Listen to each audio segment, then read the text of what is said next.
words of an up-jump zealot make for tedious listening. His ilk serves no role in what is to come. Only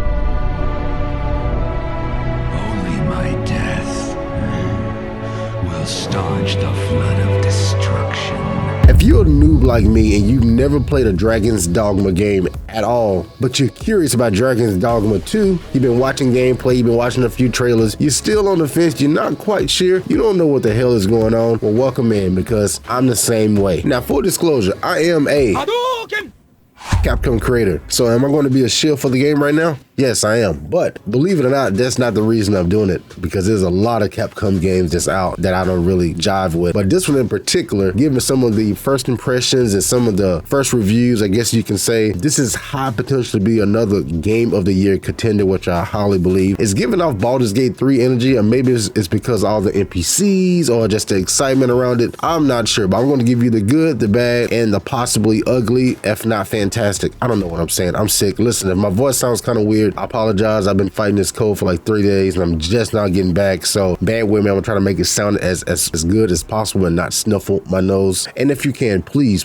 drop a like on the video. It's really gonna help push this video out to other folks like me and you, just possibly on the fence, trying to find like a more simplistic video of basically what the game is. Should I get it? Why should I be interested in it type video? And hopefully I'll do a good job enough to do that. Comment down below, of course, if you want to, but please turn on those bell notifications so you can be notified whenever I do upload a banger. I don't waste your time. I don't spam. So for the past few months, of course, just like you, I've been watching a lot of Dragons Dogma 2 trailers and like breakdowns, and you know, I say before you, about like Jake Valdino, but like just videos to try to give me an idea of what the hell the game is, number one. Because I saw the initial trailers, I'm like, okay, that looks cool. I like dragons. I'm a psychotic Game of Thrones fan, so I already know I was kind of in for the vibes of the dragons. I still didn't understand what the game was. I'm like, is it single player?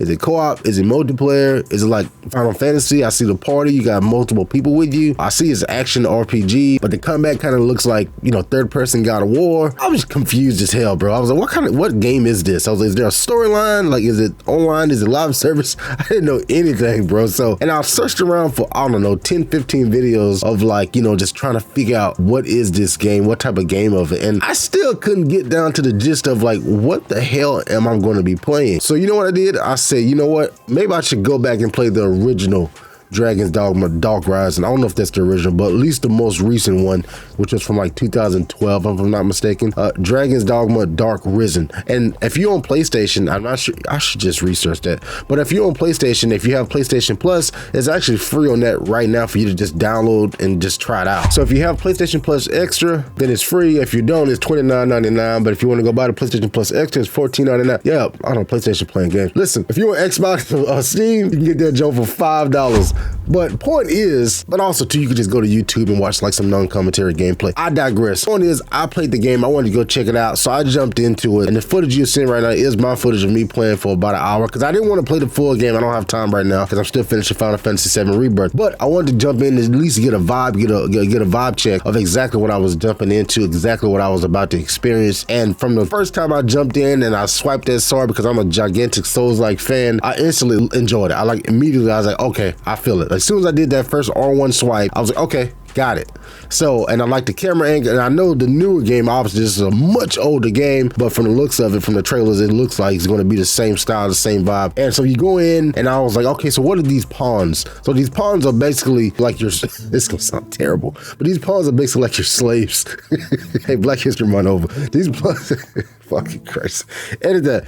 No, leave it in. I don't give a shit. So these pawns come from a parallel universe to basically assist you. If you played Elden Ring or any of the, well, in particular Elden Ring, you know, you have your mimic tier that everyone complains about, or like the Souls elitist complains about. So basically you have about 3 other mimic tiers just for your assistance with all different classes. Some are archers, fighters, thieves, whatever you want. Now I do know in the original game they have many more classes than Dragons Dogma 2, but I'll leave that to like all the DD2, you know, OGs to fight about, because me or you wouldn't really know the difference. So then it opens up, we have a big boss battle against this damn lion, and we're fighting the lion. I can tell him to go. I can tell him to come back. I can my health get low. I have a healer. I mean, if you like God of War and like Final Fantasy and freaking Baldur's Gate, it seems like it's all of these games like combined, and Shadow of the Colossus combined in one, which is, we'll get to my next point. So when I'm fighting the boss, the lion, snake, tiger thing, it's weird, you know. It gives the ability to climb, to grab it and to climb on it. Now, I've never personally played Shadow of the Colossus. It's on my list for this year, I know, but I did watch some gameplay. It's like they're climbing these big ass bosses and like basically trying to kill them from the position that you climb at. So it's the same, it seems like the same mechanic that you have in this as well too. That's really cool. Now mind you, this game was from 2016 and it was still holding up very good. And I'm a 60 FPS graphic snob, as they would call it. So for me to go back and like, I never go back and play the old games because I'm just too snob. I'm gonna be honest with you. I'm so spoiled with what we have in the current day. But I was playing this, finding myself like, oh shit, I can really play this. Like I will be able to play this and be fine with it. And I know that's in what, 30 FPS, but we're gonna get to that towards the end when we're talking about some of the potential bads of the game,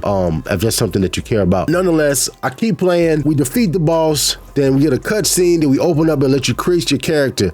Now, the character creation in Dragons Dogma 2 is phenomenal, and I see where they get it from because the character created in Dragons Dogma Dark Risen is just as good as well. Obviously, 10-year gap or whatever the case may be, but you can see where the inspiration came from. And also, too, DD2 they didn't drop a full demo, they dropped a demo for the character creator, and that was some of the best promotion they could have ever did, because some of these creations that people have made online and on Twitter and Instagram is phenomenal. I mean, they have some of the best, like some of the most realistic character. I mean, just from the character created alone, they should get nominated, if not win, Game Awards for freaking art direction or something like that, because it is fantastic. I even made my own. I even tried to make Fade Rata from Dune 2, made my blade chip and shatter. Listen again. It's not the best, as you can see here, but hey, I had fun and I tried, and he's gonna be one of my pawns. He's gonna be a savage too, son. We ain't taking no prisoners. We're doing full bad guy Morgan on this. I digress.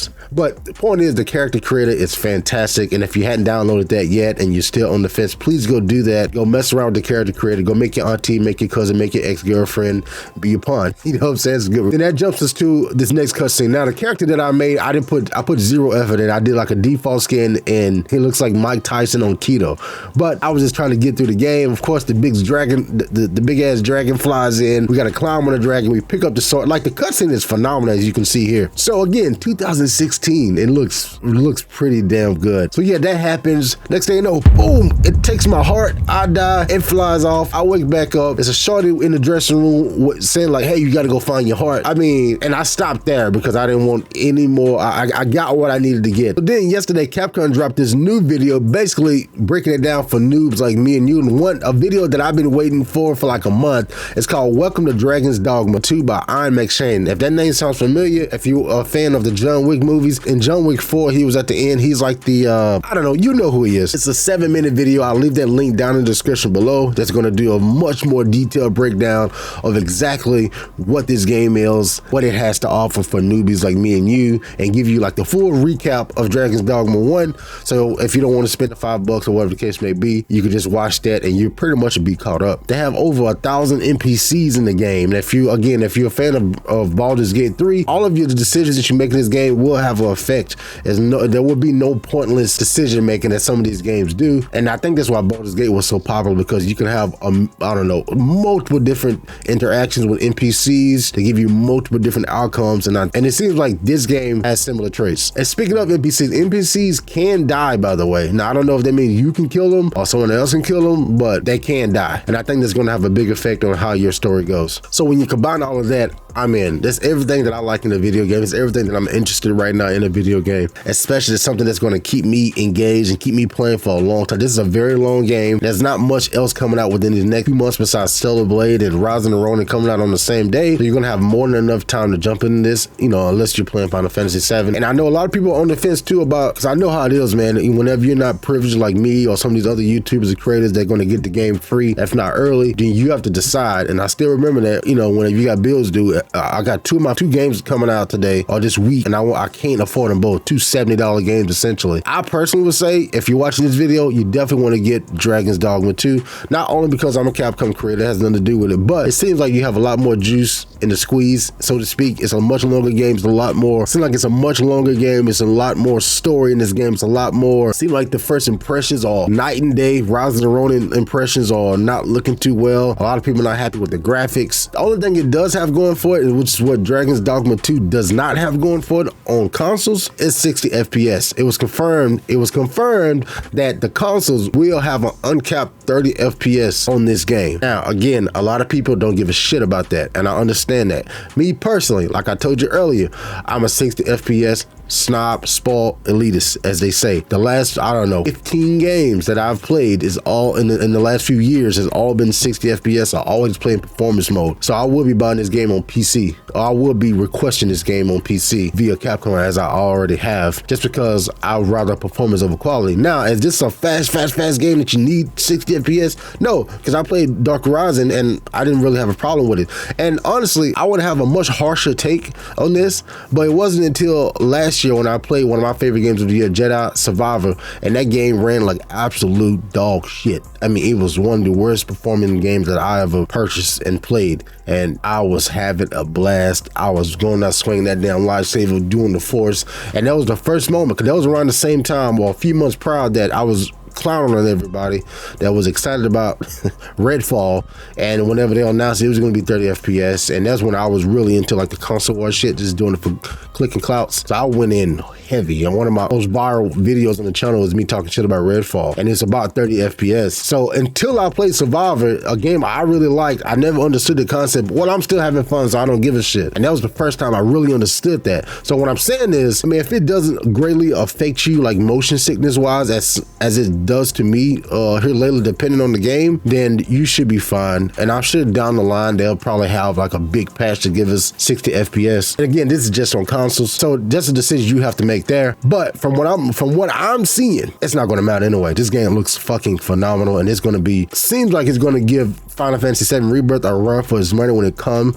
to Game of the Year, 100%. Lastly, I just realized as I was making this video that I do have a Nexus Capcom store, and what that is if you're on PC or if you're on Steam, if you're thinking about purchasing this game, if you're going to pre-order this game, if you go over here, when I'll leave the link down in the description below, you can literally buy directly from my Capcom store here, and this simply just helps out the channel. I mean, if you're going to buy the game anyway, if you're looking to pre-order the game anyway, it's still going to be the same price here if you purchase it on Steam, and I would greatly appreciate it. And yeah, that's it. That's all I got. If I helped you out in any way, or if I'll help convince you in any way, then stop by the store and pick up Dragons Dogma 2, because I'm going to be playing. I'd love for you to join our community Discord as well, with the links is somewhere around here, and show off your character creator. I'm going to create a Dragons Dogma 2 room just for that, and I would love for you to stop by, and we can kind of showcase some of the insane creations and insane NPC interactions I know we're about to have, because I'm going full bad guy, baby. I'm telling you right now, it's going to be a fantastic playthrough we're going to do here on the channel, and I'm for one looking very, very forward to it. Thank y'all so much for hanging out with me. I apologize again because I'm sick as hell,